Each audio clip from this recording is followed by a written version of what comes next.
네, 안녕하십니까. 저는 방금 소개받은 공직산림과학원의 임업연구사 조민재입니다. 먼저 발표에 앞서 오늘 오프라인으로 많은 분들과 함께하는 2026년 산림 임업 전망대회에서 발표하게 되어 영광입니다. 저는 산림 순환 경영 시대 산림 탄소 흡수원의 역할에 대해 말씀드리겠습니다. 발표는 크게 5가지 파트입니다. 먼저 국제 기후 위기 대응에서 산림이 어떤 위치에 있는지, 우리나라 국가 온실가스 감축 목표 NDC에서의 산림의 역할, 산림 자원 구조와 탄소 흡수 능력, 그리고 2035 NDC에서의 산림 부분의 주요 감축 수단, 그리고 마무리 메시지입니다. 오늘 발표의 결론은 간단합니다. 산림은 기후위기의 피해를 직접 받는 대상이면서 동시에 탄소 중립의 해법이 될 수 있습니다. 그러려면 그냥 도는 숲이 아니라 관리되는 숲으로 전환해야 됩니다. 그럼 왜 이 결론이 필요한지 먼저 국제 기후위기 대응에서 산림이 어떤 위치에 있는지부터 말씀드리겠습니다. 앞서 일부 섹션에서 많은 발표자분께서 말씀하셨듯이 현재 기후위기는 기록적 폭우, 장기 가뭄, 2025년 작년에 역대 최고 규모의 대형 산불 그리고 폭염이 현재 일상화되고 있습니다. 이런 기후위기는 산림 관점에서 중요한 건 2가지입니다. 첫째, 가뭄 폭염은 생장을 떨어뜨려 흡수량을 약화시키고, 둘째, 산불은 단기간에 탄소를 대량 배출시켜 이후 흡수 회복에도 영향을 줍니다. 그렇다면 이런 위기에서 국제사회는 어떤 체계로 대응해 왔는지 말씀드리겠습니다. 1988년 IPCC, 92년 UNFCCC, 97년 교토의정서, 15년 파리협정, 21년 글래스고 기후합의, 2023년 이후 NDC 이행을 점검하는 글로벌 스탁테이크가 이어졌습니다. 이 구조는 IPCC의 과학, UNFCC의 협약, 각국의 NDC 목표, 점검으로 연결됩니다. 산림은 이 체제에서 특별한 의미를 갖습니다. 온실가스 흡수 기능이 공식적으로 인정되는 분야이기 때문에 감축 목표 달성에는 중추적인 역할을 합니다. 따라서 흡수한다는 주장만으로는 부족하고 국제 규칙에 따라 계산, 보고, 검증되는 방법이 핵심입니다. 이를 대표하는 것이 룰루CF와 레드플러스입니다. 여기서 꼭 강조드릴 점은 산림에는 이미 국제적으로 산림 온실가스 통계 규칙과 감축 메커니즘이 있다는 것입니다. 왼쪽 이미지와 같이 룰루CF는 토지 이용 변화와 산림 관리에서 발생하는 배출과 흡수를 공식적으로 산정 보고하는 틀입니다. 오른쪽 도시의 레드플러스는 산림 전용 및 항폐화를 줄이고 보전, 지속 가능한 경영, 탄소 저장 증대까지 포함해 감축을 유도하는 메커니즘입니다. 그리고 이 슬라이드에서 가장 중요한 단어가 빨간색으로 표시해 뒀는데요. MRB 체계입니다. 메저먼트 측정, 레포팅 보고, 베리피케이션 검증이 가능해야 국제적으로 성과가 인정이 됩니다. 이제 우리나라 NDC로 넘어가 산림의 역할을 보겠습니다. 우리나라는 2020년 처음으로 2030 NDC를 제출하였고, 이후 2050 탄소 중립 선언, 2030 NDC 산양안 제출, 그리고 연도별 부문별 로드맵을 수립하였습니다. 부문별 목표를 보시면 2030년 목표에서 흡수원과 탄소를 포집해 저장하는 기술인 CCUS가 함께 들어가 있고, 흡수원은 국가 감축 목표에 완성하는 중요한 역할을 하고 있습니다. 이 표가 말해주는 건 흡수원은 있으면 좋은 것이 아니라 국가 목표 달성의 구성 요소라는 점입니다. 다음은 2035 NDC입니다. 여기서 산림의 역할을 구체적으로 더 살펴보겠습니다. 2035 NDC는 2024년부터 25년 11월까지 기후부 주관으로 기술 작업반 운영과 공론화 과정을 거치면서 총 4가지 감축 시나리오가 논의되었고 1.5도씨 목표 정합성, 흡수원 부문 역할 등 주요 쟁점이 집중 검토되었습니다. 왼쪽 아래 그래프를 보시면 4가지 감축 시나리오인데요. 첫째, 48%안은 산업계가 현실 반영을 요구했던 강력한 안이고, 두 번째 53%하는 2018년 순 배출량 대비 2050년 탄소 중립까지의 선형 감축 경로입니다. 셋째 61%하는 지구 평균 기온 상승을 1.5도씨로 제한하기 위한 IPCC가 권고하는 수준이고, 65%하는 미래 세대의 부담을 줄이자는 시민사회 요구가 반영된 안입니다. 우리 정부는 이러한 의견을 종합해 2025년 제30차 유엔기후변화 협약 당사국 총회에서 2035 NDC를 53%에서 61% 범주형 감축 목표로 국제사회에 공식화하였습니다. 이 슬라이드에서 포인트는 목표가 강화되는 흐름 속에서 산림은 흡수원으로서 정확한 산정과 실질적 이행 전략이 동시에 요구된다는 점입니다. 그렇다면 2035 NDC에서 산림은 숫자로 어느 정도 비중을 갖는지 살펴보겠습니다. 2035년 목표 배출량 61%한 기준으로 약 2억 9천만 톤 수준이고, 이 중 흡수원 부분이 약 3천, 빨간색 박스 부분을 보시면 약 3,800만 톤에서 3,900만 톤으로 약 13%를 차지하고 있습니다. 특히 산림 부분은 약 3,500만 톤에서 3,600만 톤으로 흡수원 부분 전체의 90% 이상을 차지하고 있습니다. 2035 NDC에서 흡수원 목표 달성은 산림의 이행 성과에 크게 좌우된다고 볼 수 있습니다. 그런데 문제는 산림이 그대로 두면 자연이 흡수해 주냐입니다. 다음 파트에서 좀 더 설명드리겠습니다.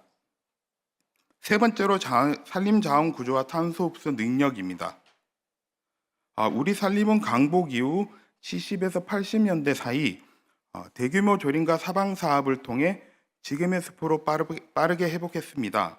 이 과정의 성과를 담은 산림 녹화 기록물은 국제적으로도 의미를 인정받아 2025년 유네스코 세계기록 유산에 등재되었습니다.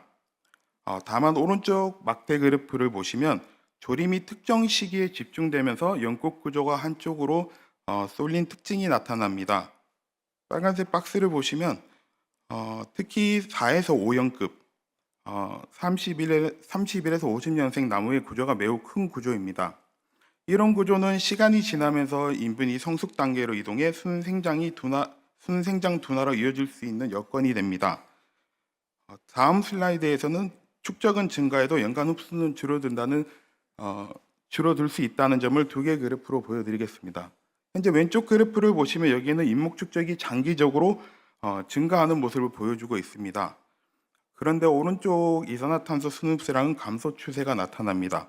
즉, 숲이 많이 서 있다는 것과 매년 더 많이 흡수한다는 것은 동일하지 않습니다.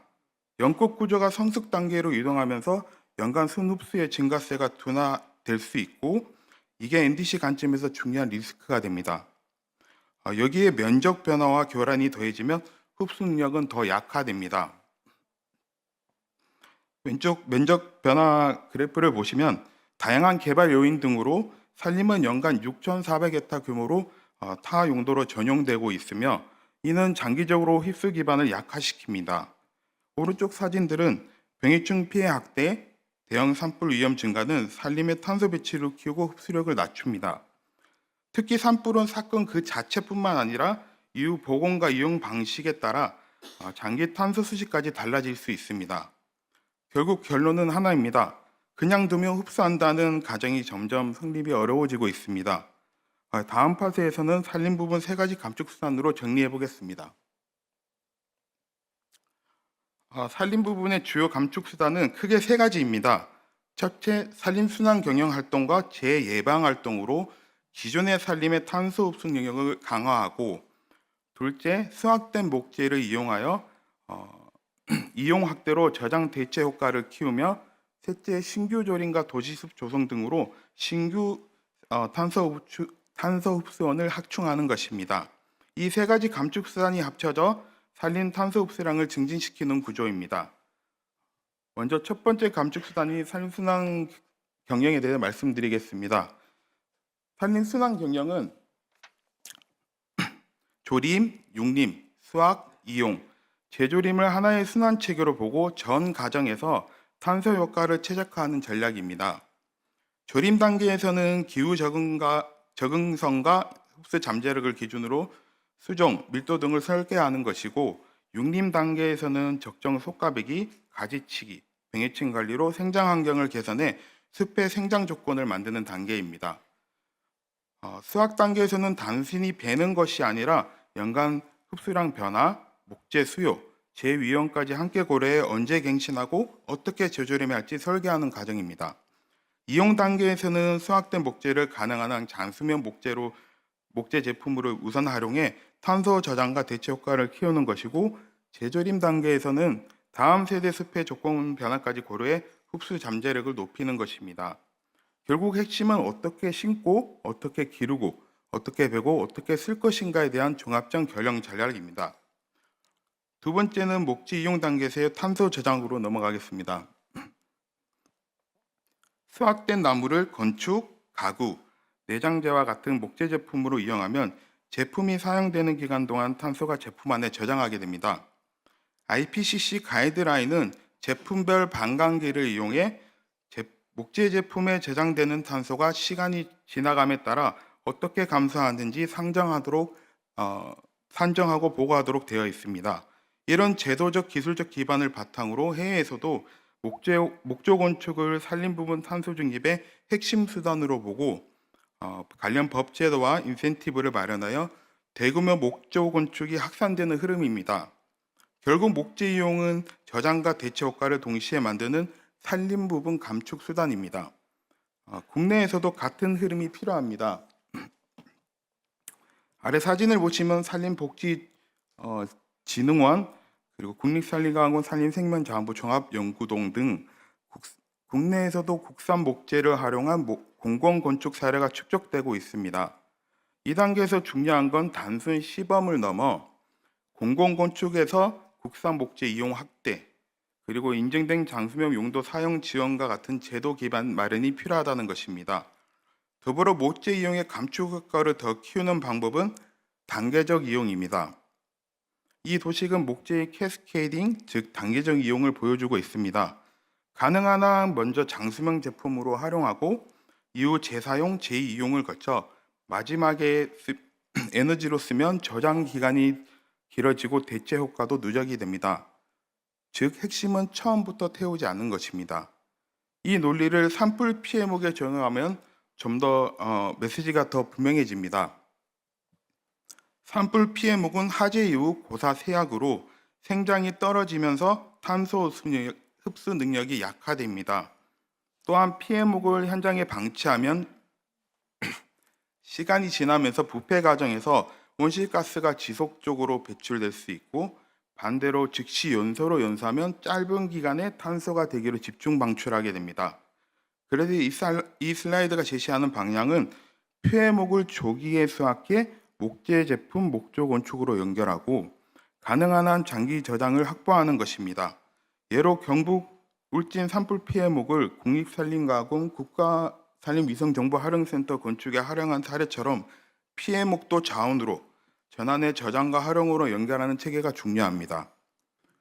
마지막 감축 수단인 신규 흡선 확충으로 넘어가겠습니다. 2035 NDC 수립 과정에서